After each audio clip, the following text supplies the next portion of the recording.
Denmark, which controls Greenland, it's not doing its job and it's not being a good ally.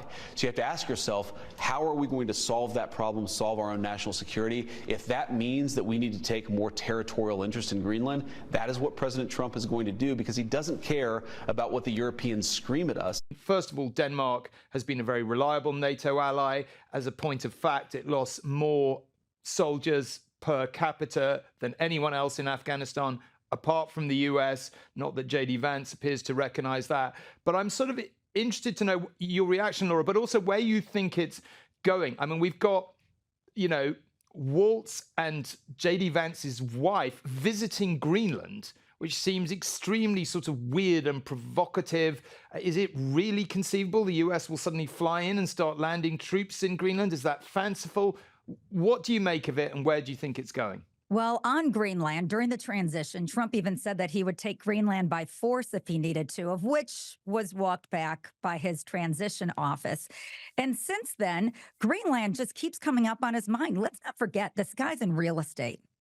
Size matters. Getting more land and territory seems to matter to him.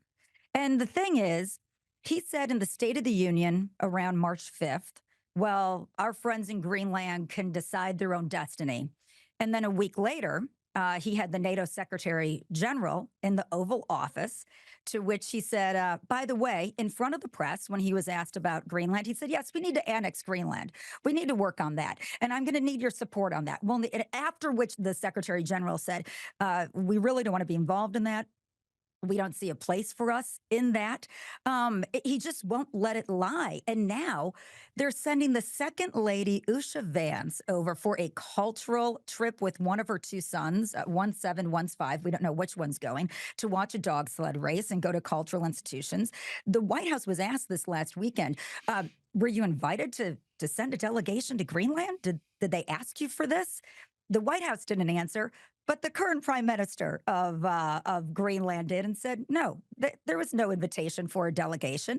I mean, countries visit each other's all the time. That's fine. But there is a lot more to this, because at the same time, the National Security Advisor, Mike Waltz, is going to go over there too as part of this delegation.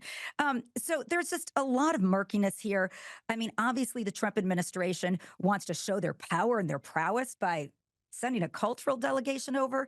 That's one thing, but by having the National Security Advisor, no, they want to make a play, and they're going to keep making up reasons for that play. And that's when I think NATO and the EU is going to have to step in eventually. Is it credible in the final analysis that Donald Trump might lose patience and send some kind of military force in to occupy Greenland? That's my first question. And my second question, if he does it, will the European countries that are in NATO effectively have to come militarily to Denmark's aid? I just can't see it coming to that. Well, first of all, I mean, Greenland is effectively undefended, and America already has a base in the very far north of Greenland. So they do have a footprint there. But I think this is probably more about mineral wealth, and it's about projecting strength into the Arctic.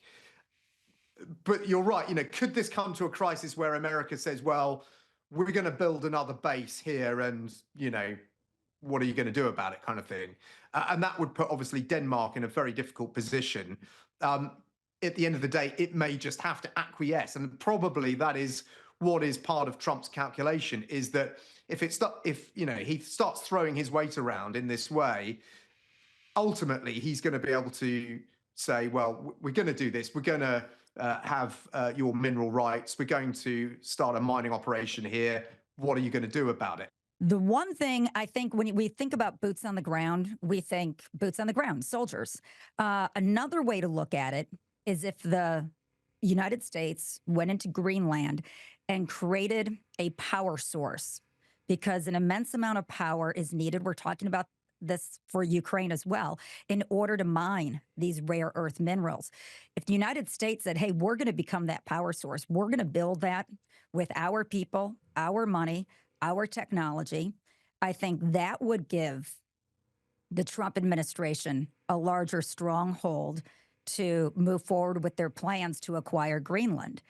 But that may be a way in which we see the United States moving versus actual soldiers. I think watching the power in Greenland is going to be a key factor.